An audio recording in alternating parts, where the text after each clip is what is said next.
The text message glowed on my screen like a neon sign at midnight. Bryce, I want a divorce, and, by the way, I am moving on with Adam. 8 years of marriage reduced to 23 cold words. I felt my heart stop, then restart with an unfamiliar rhythm. Strange how clarity arrives in your darkest moment. I replied with one word: understood. But understanding something and accepting it are worlds apart. That night, as Amanda slept in our guest room, I opened my laptop and began typing. Hey folks, before I continue this wild ride, drop a comment letting me know where you are watching from. Hit that like and subscribe button if you have ever had to rebuild your life from the ashes of betrayal. I never expected my life to unravel with a single text message. 8 years ago, I met Amanda during our senior year at Washington State University. I was studying computer science, and she was pursuing marketing. We clicked immediately over our shared love of indie films and weekend hiking trips through the Cascade Mountains. After graduation, we both landed jobs in Seattle, me as a software engineer at SunTech Innovations, and Amanda at a boutique marketing firm before eventually moving to MarketForce International, where she thrived. 3 years into our relationship, I proposed during a sunrise hike at Mount Rainier. We married 6 months later in a small ceremony, with just our closest friends and family. Together we saved for 5 years to afford our dream home in the Ravenna neighborhood, a craftsman bungalow with a backyard big enough for the 2 dogs and children we planned to have someday. My parents helped with the down payment, a gesture that moved Amanda to tears at the time. Our life together had a comfortable rhythm. Weekdays were busy with work, followed by evenings cooking together or binging shows on Netflix. Weekends meant farmers markets, hiking when weather permitted, and dinner parties with our tight circle of friends. It was not perfect, but it was ours, and I treasured every moment. Looking back now, I can see the subtle shifts that started about a year ago. Amanda began working later, checking her phone more frequently and stepping outside to take calls. Our movie nights dwindled as she attended more mandatory work events. When I suggested a weekend getaway to Vancouver for our anniversary, her enthusiasm seemed forced. I attributed it to her growing responsibilities at MarketForce after her promotion to senior marketing strategist under her new boss, Adam Whitfield. I will admit, I was not blameless in our growing distance. SunTech had taken on a major government contract, and I was coding 60-hour weeks to meet impossible deadlines. I missed her office party, a gallery opening she had been excited about, and even a dinner with her parents when they visited from Portland. I thought we were just in a temporary rough patch, the kind all marriages experience. I never imagined she was already planning her exit strategy. The morning it all fell apart started like any Thursday. I woke up early, determined to surprise Amanda with her favorite breakfast: blueberry pancakes with real maple syrup and fresh whipped cream. It was not a special occasion, but I had sensed our connection fraying and wanted to do something thoughtful. I was whisking the batter when Amanda rushed through the kitchen, already dressed in a navy blue pencil skirt and cream blouse I had never seen before. "No time for breakfast," she said, grabbing her travel mug. "Early strategy meeting with the executive team." "I thought those were always on Tuesdays," I said, unable to hide my disappointment. "Emergency session. Adam needs the whole team there. I will text you later."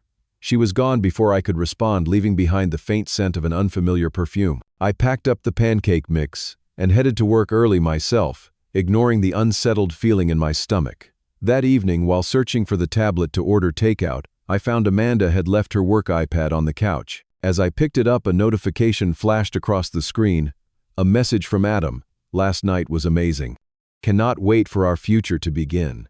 My hands trembled as I set the device down, telling myself there must be some professional context I was missing. The following weekend, Amanda announced she was taking a girls' trip with her college friends to Portland.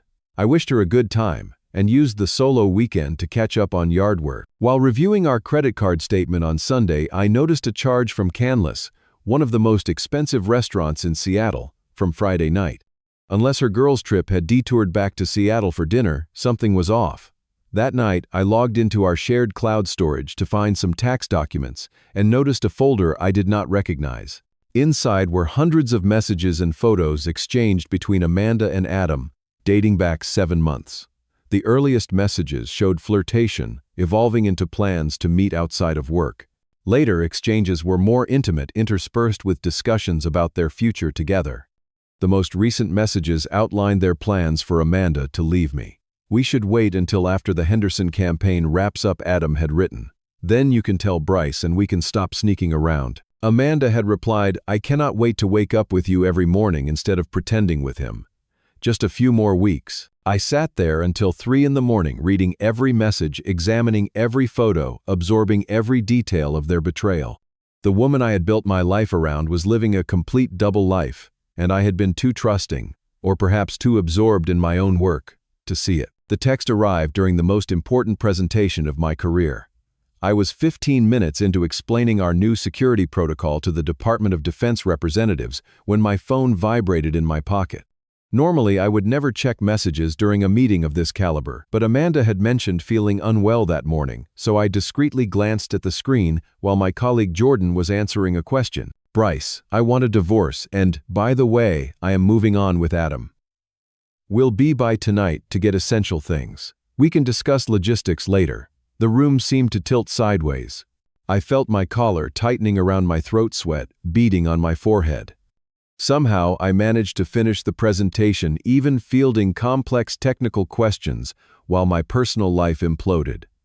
The moment the clients left, Jordan approached me. You okay, man? You went white as a sheet halfway through. Just got some bad news, I mumbled.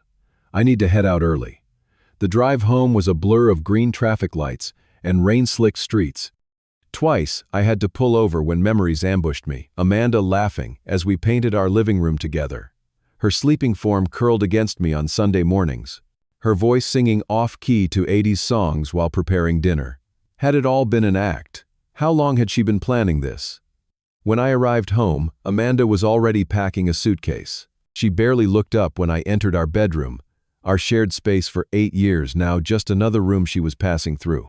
I was hoping to be gone before you got back, she said, folding a cashmere sweater I had given her for Christmas. Were you planning to say goodbye? My voice sounded foreign to my ears. She zipped the suitcase closed before answering.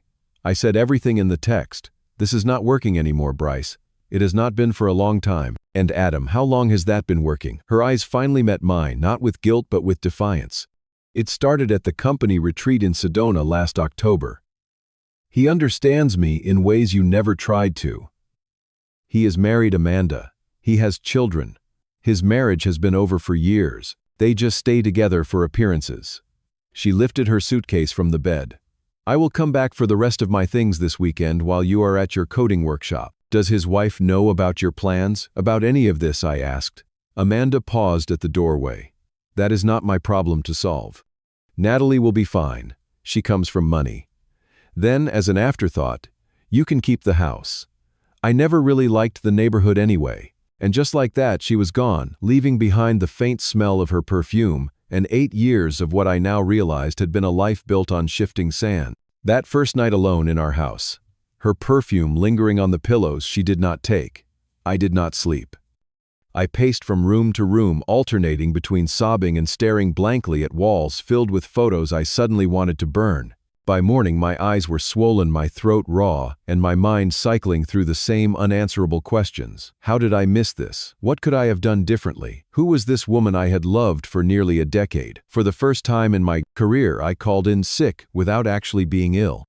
My boss, understanding something serious had happened, told me to take the rest of the week if needed. I could not eat. Coffee tasted like ash. Water was all I could manage, and even that seemed to sit uneasily in my churning stomach.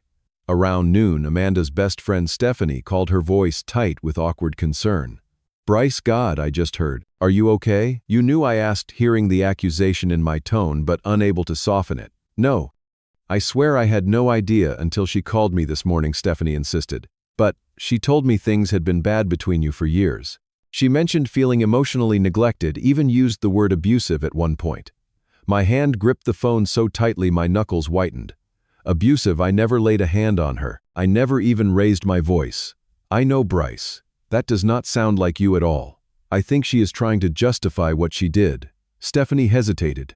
There is something else. She changed her relationship status on social media. She and Adam are already public. After hanging up, I made the mistake of checking Instagram. There they were, Amanda and Adam, at what appeared to be his luxury condo downtown, champagne flutes raised to the camera with the caption, "Finally free to live my truth." The post was less than 18 hours old, and already had dozens of congratulatory comments, including several from coworkers who had been to our dinner parties, eaten my food, and drunk my wine. While searching for my passport in our home office, I found Amanda's journal, the leather-bound one I had given her on our 5th anniversary. I knew I should not read it, but the need to understand overcame my principles. The entries from the past 6 months revealed a methodical exit plan, consulting with lawyers about marital property division, researching apartments in Adam's neighborhood, even noting which friends she expected to keep in the split. One entry particularly gutted me. Had dinner with Bryce tonight. He keeps trying so hard, poor thing. Adam and I laughed about it later. Only a few more weeks of pretending. They had been laughing at me, planning their future while dismantling mine. The sadness that had enveloped me since her text began to burn away, replaced by something hotter and more clarifying anger. 3 days after Amanda walked out, I met with Catherine Barnes, a divorce attorney recommended by a colleague who had recently been through his own marital catastrophe. Catherine's office was warm but professional, her demeanor both compassionate and calculating, exactly what I needed. Washington is a no-fault state, she explained, but it is also a community property state. That means all assets acquired during your marriage should be divided equally, regardless of who leaves whom or why. What about our savings, I asked. We had just over $27,000 in our joint account for home renovations. Catherine's expression shifted subtly. Let us check that now. A quick online banking login revealed what I had feared. The account had been emptied the day before Amanda's text. Catherine made a note. This is actually helpful to us. Taking joint funds without agreement can be considered dissipation of marital assets. The court may award you compensation. She looked up from her notepad. Now about this workplace relationship. As their employer, MarketForce International might be very interested to learn that a senior executive was having an affair with his direct report. Would exposing that be seen as vindictive, I asked. Not if presented properly. This is not about revenge, Bryce. This is about accountability for professional misconduct. Does MarketForce have a non-fraternization policy? Yes. Amanda complained about it when she first started there, saying it was archaic. Then Adam has likely violated company policy, possibly even created a hostile work environment. As for Adam's wife, legally speaking, she deserves to know what is happening in her marriage. Just stick to verifiable facts if you contact her. That afternoon, I began methodically documenting the timeline of their affair, using screenshots, credit card statements, and location data from our shared accounts. What emerged was not an impulsive passion, but a calculated conspiracy lasting more than half a year. A search for MarketForce International policies revealed their employee handbook online, with clear language prohibiting romantic relationships between managers and their subordinates. Another search led me to Natalie Whitfield's professional profile. Adam's wife, of 11 years, a pediatric physical therapist with a warm smile and kind eyes. Their children, twin boys around 8 years old, appeared in the family photo on her profile. Looking at that happy family portrait, I wrestled with my conscience. Would telling Natalie cause more harm than good? But then I remembered how I felt learning about the betrayal months after everyone else seemed to know. The humiliation of being the last to know your own life is falling apart. Natalie deserved the dignity of truth, however painful. Over the next 2 days, I created a secure digital folder containing all evidence of the affair, messages, photos, timeline, financial records. I met with my financial advisor to protect what assets remained and opened new accounts at a different bank. My grandfather's coin collection and other irreplaceable items went into a safety deposit box. I also had my first session with Dr. Marcus, a therapist specializing in betrayal trauma. What you are feeling, the shock, the rage, the profound grief, these are normal responses to abnormal behavior, he told me. The question now is, how do you want to move forward? I want consequences, I admitted. Not revenge, but accountability. There is a difference, Dr. Marcus agreed. Revenge seeks to inflict pain. Accountability seeks to restore balance. One heals nothing. The other might help everyone ultimately heal. With that distinction clear in my mind, I developed a 3-phase plan. Phase 1, legal protection, filing for divorce with terms that acknowledged Amanda's misconduct while remaining fair. Phase 2, truth revelation, informing both MarketForce and Natalie with factual, verifiable information.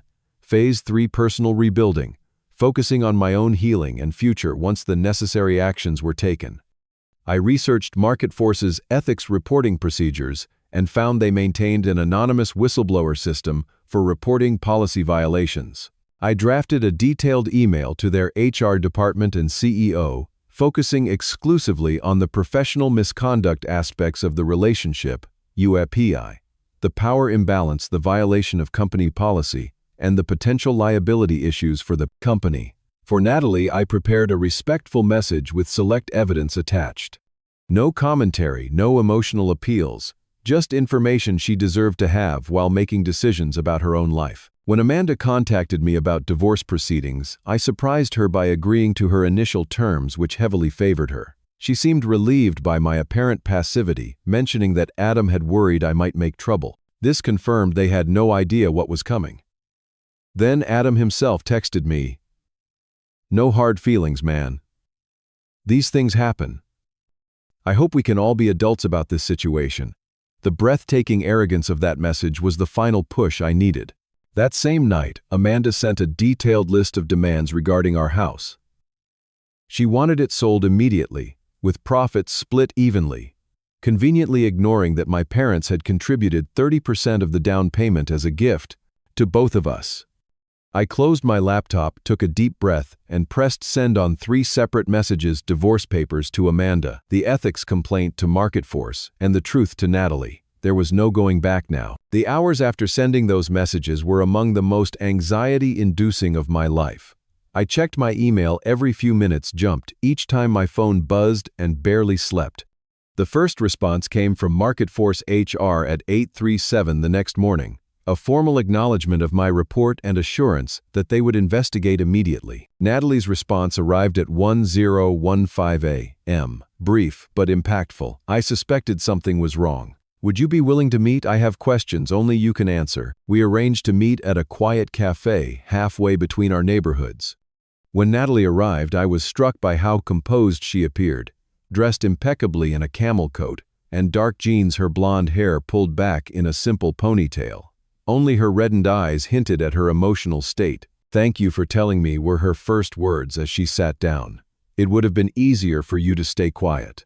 "You deserve to know," I said simply. Over the next hour, we filled in gaps in each other's understanding. She confirmed that contrary to what Amanda had been told, their marriage had not been over for years. They had been in couples therapy, trying to work through what she had believed were Adam's workaholic tendencies. All those late nights he claimed to be at the office. Her voice trailed off. More disturbing were the financial discoveries. Adam had been manipulating their household budget, claiming financial strains that did not exist, apparently to prepare for his new life with Amanda. "He told me we had to pull the boys from their private school because of cash flow problems," Natalie explained. Meanwhile, he was taking Amanda to Canlis and weekend getaways in wine country. She also revealed this was not Adam's first workplace affair. At his previous company, he had been asked to resign after an inappropriate relationship with an intern. MarketForce had never known about this when they hired him. As we were finishing our conversation, my phone exploded with notifications. Amanda was calling, texting, and emailing simultaneously. I excused myself and answered the call. "What the hell did you do?" she screamed loud enough that I had to hold the phone away from my ear. "HR just put both of us on administrative leave, pending an investigation. I reported a violation of company policy," I replied calmly. "Actions have consequences, you vindictive bastard. You are trying to destroy my career." "No, Amanda.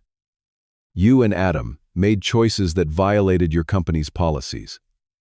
I simply made those choices visible." She hung up, but not before I heard Adam's voice in the background, equally panicked. Over the next week, MarketForce conducted what I later learned was an unusually thorough investigation. Both Amanda and Adam remained on paid leave, while the company interviewed coworkers and reviewed communication records.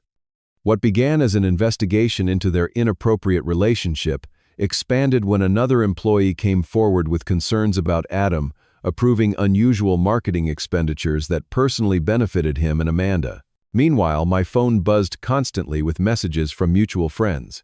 Some expressed shock and support for me, while others, clearly only hearing Amanda's version, accused me of trying to ruin her life out of spite. I responded to each with the same simple statement: "I appreciate your concern. This is a painful time, and I am focusing on healing. Natalie filed for divorce and requested primary custody of their sons, using evidence of Adam's deception and financial manipulation to support her case. We occasionally texted, checking in on each other's well-being during what was an extraordinarily difficult time for both of us. 2 weeks after my reports, MarketForce expanded their investigation to include financial improprieties after discovering Adam had been approving reimbursements for personal dinners and weekend trips disguised as client meetings. When confronted with this evidence, Amanda apparently tried to claim I had been emotionally abusive throughout our marriage, suggesting her actions were an attempt to escape. Fortunately, the digital trail of their messages, filled with callous remarks about me and detailed planning, contradicted this narrative. The day the investigation concluded, I received an unexpected call from MarketForce's chief legal officer, Mr. Donovan. I wanted to personally inform you that our investigation has concluded. While I cannot share specific details, I felt you should know that appropriate action has been taken regarding the reported policy violations. We appreciate the professional manner in which you brought this matter to our attention.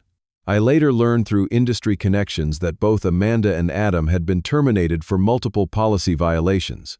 The company had also implemented additional ethics training for all management personnel. The professional consequences for Amanda and Adam were swift and severe. In our industry-connected city, word traveled quickly about why they had been terminated.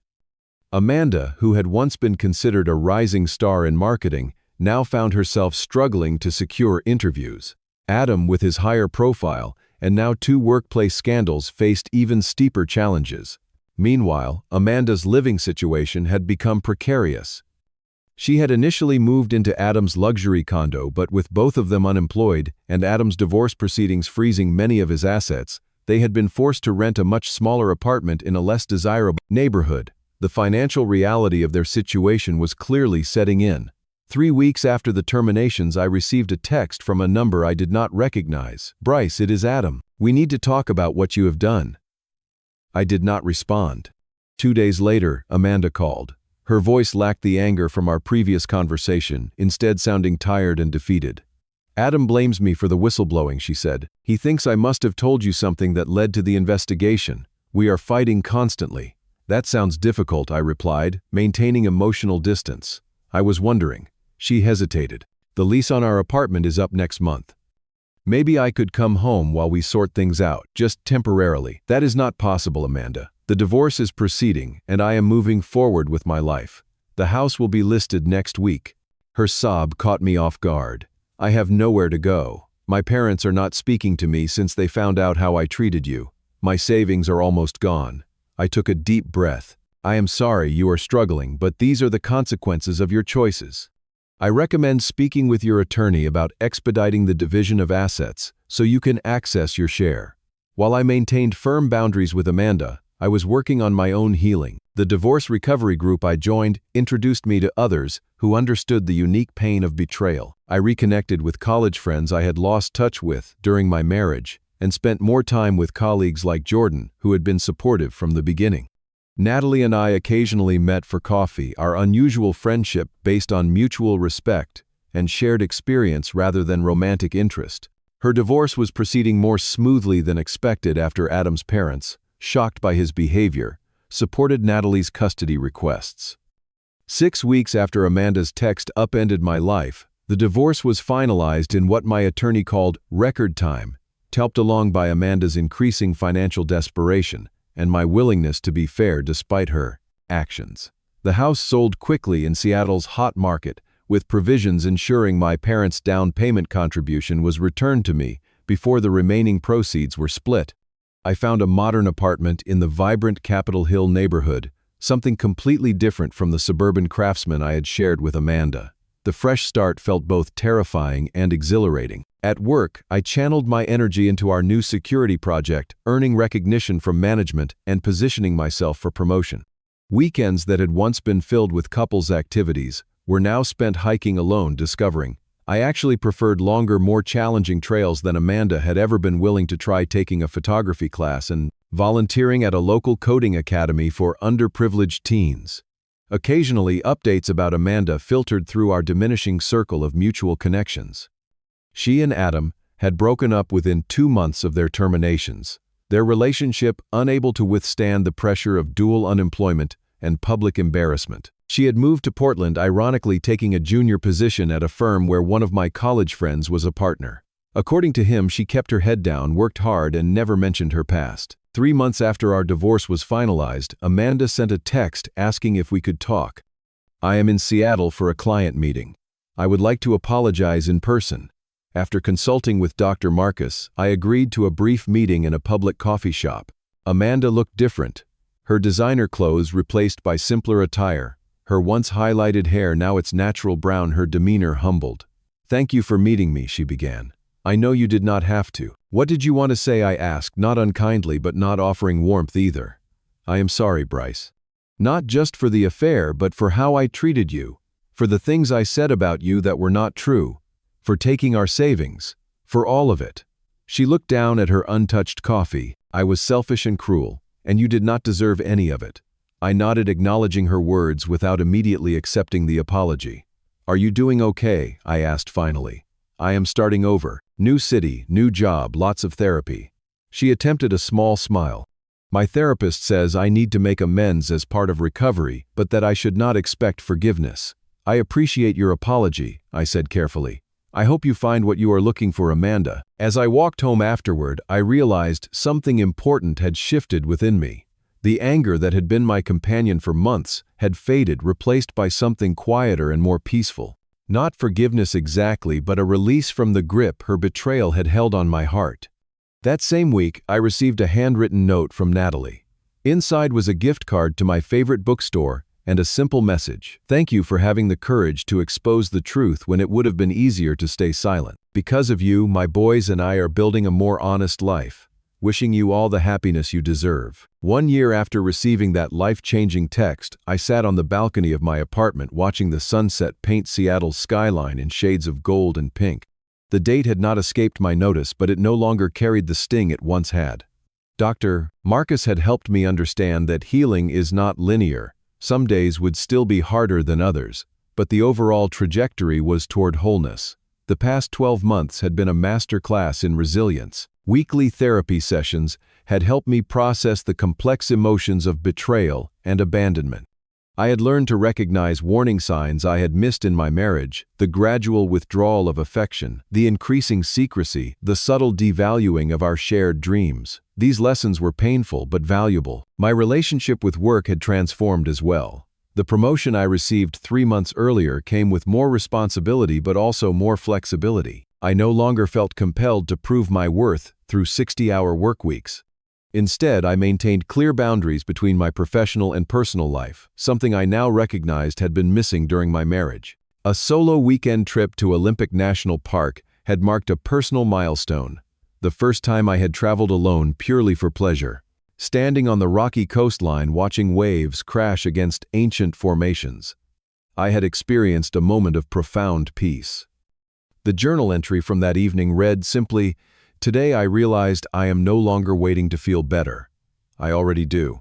I had reconnected with passions abandoned during my marriage, playing guitar, mountain biking, reading philosophy. My apartment reflected these renewed interests, filled with books, music, and outdoor gear rather than the carefully coordinated decor Amanda had insisted upon. While I had been on a few casual dates, I was in no rush to enter another serious relationship. Instead, I was enjoying the authentic connections I had formed through my volunteer work and adventure groups, friendships based on shared interests and mutual respect rather than social obligation. The unexpected call from Amanda's mother had surprised me a month earlier. Catherine had always been kind to me, and her voice carried genuine affection when she asked how I was doing. "We miss you, Bryce," she had said. "What happened with Amanda does not change how we feel about you."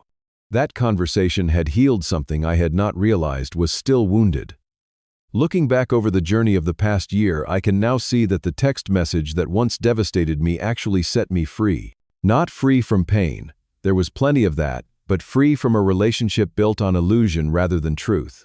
Free from loving someone who was capable of such calculated deception, free to discover my own resilience. I have learned that self-respect is not negotiable even in your darkest moments. When Amanda and Adam conspired behind my back, they stole something precious from me: trust, time, dignity. By holding them accountable rather than slinking away in shame, I reclaimed my power. The consequences they faced were not about revenge but about truth. Their actions violated professional ethics, marriage, vows, and basic human decency. Exposing those actions was not only my right, but arguably my responsibility, to myself, to Natalie, and even to them. Sometimes, the most compassionate thing you can do for someone is to let them face the natural consequences of their choices. Throughout this ordeal, I discovered who my true friends were. Some disappeared when choosing sides became uncomfortable. Others stepped forward with unexpected support and wisdom. Jordan, my colleague, who noticed something wrong during that presentation, has become one of my closest friends. My parents, who could have harbored bitterness over their financial contribution to a failed marriage, instead showed me unconditional love and support. I have also learned about red flags in relationships that I will never ignore again: secrecy disguised as privacy, criticisms disguised as jokes, gradual isolation from friends and family. And I have learned that healthy communication cannot save a relationship where one person has already decided to leave, but it might have revealed the truth sooner. Perhaps most importantly, I have discovered that healing happens gradually through deliberate choices, choosing therapy over isolation, vulnerability over defensiveness, truth over comfortable lies. There is no shortcut through grief, but there is a path forward. The most unexpected lesson came from Natalie, who showed me that two people connected by betrayal could support each other without bitterness. Our occasional coffee meetings continue not as potential romantic partners, but as two people who understand something profound about each other's journey. Today, I no longer define myself by what happened to me, but by how I responded to it. The man who received that text message a year ago was broken by betrayal. The man reflecting on it today is stronger, wiser, and more authentic than he ever was before. Not because of what Amanda and Adam did, but because of what I chose to do afterward. If you are watching this and going through your own betrayal, know this: the path to healing is not through vengeance, but through valuing yourself enough to demand truth and consequences. Then, when the dust settles, building something better than what was lost. Trust me when I say there is life, rich, meaningful life, waiting on the other side of betrayal.